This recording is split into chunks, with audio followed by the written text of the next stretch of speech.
Това са кюфтета от бели бъбреци. Бели бъбреци?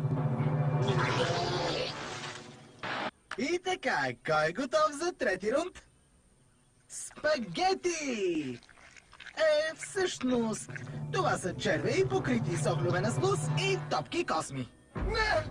Това вече е непоносимо! Който изпие повече чаши фреш от пресни пресовани хлебарки, ще бъде победител. Тази невероятно питателна смес от 8 вида хлебарки е богата на витамини, минерали и микроелементи. По местата, пригответе се, гълтайте! Нещо се надига!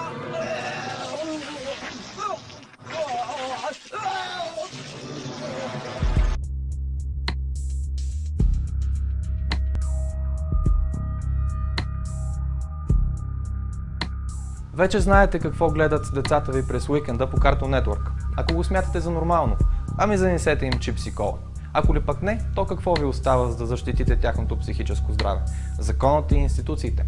Дали те работят, решихме да проверим и започваме с Агенция за закрила на детето. Вижте!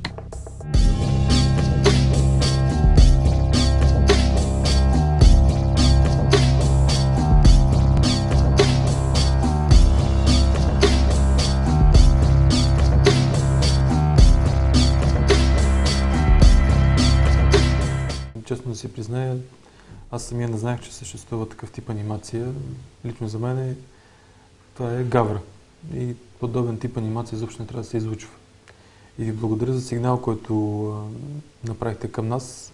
В момента ние имаме и мислиме варианти как да се обърнем директно към компанията, която разпространява тази анимация Остров пълна, според мен абсурдна драма, Cartoon Network, за да бъдат предупредени, че всъщност в тази анимация се съдържат доста вредни и негативни елементи, които лично според нас от Държавната агенция за закрила на детето определено увреждат психическото и емоционалното развитие на децата. Коментарите са стотици под някои от сериите на тази анимация, част от които дори от това, което прочетох, подтикват някои от децата да си правят такива състезания с сърбане на сламки от тоалетната чиния, ядене на какви ли не неща, които са намерени по земята, което е абсурдно. А има ли постъпили сигнали в агенцията по този казус? Аз разбрах за сигнал от вас за този казус. Поне от родителски организации или от конкретни родители няма постъпили сигнали при нас. Тук спираме интервюто, за да уточним, че такава жалба всъщност има. Тя е внесена в Агенцията за закрила на детето на 22 ноември 2011 година. В нея се сигнализира, че детското предаване Остров пълна драма съдържа кадри, които не са предназначени за деца, като ядене на хлебарки, облизване на мръсни подмишници, пиене с сламка на примесени с фекали и желета от тоалетната чиния и други. Агенцията отговаря на 2 декември. В писмото се казва, че органът, който трябва да следи за спазването на закона за радиото и телевизията, е Съветът за електронни медии. Но той пък има ограничени правомощия към препредаваните програми, какъвто е конкретният случай.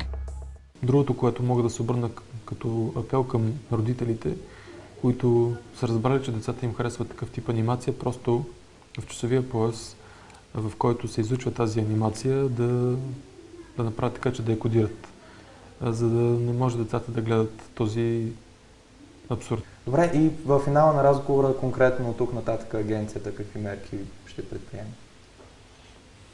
Мерките са, за съжаление, не са много.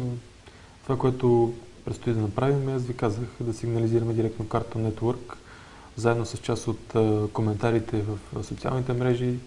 Ние ще ги спратиме, за да разберат всъщност до какво води тази анимация и че всъщност ефекта до никаква степен не е положителен, по-скоро негативен. Чухте апела на господин Каменов. Кодирайте си телевизорите. Във втората част на видеото, което не случайно нарекохме Държава пълна драма, ще потърсим и мнението на СЕМ.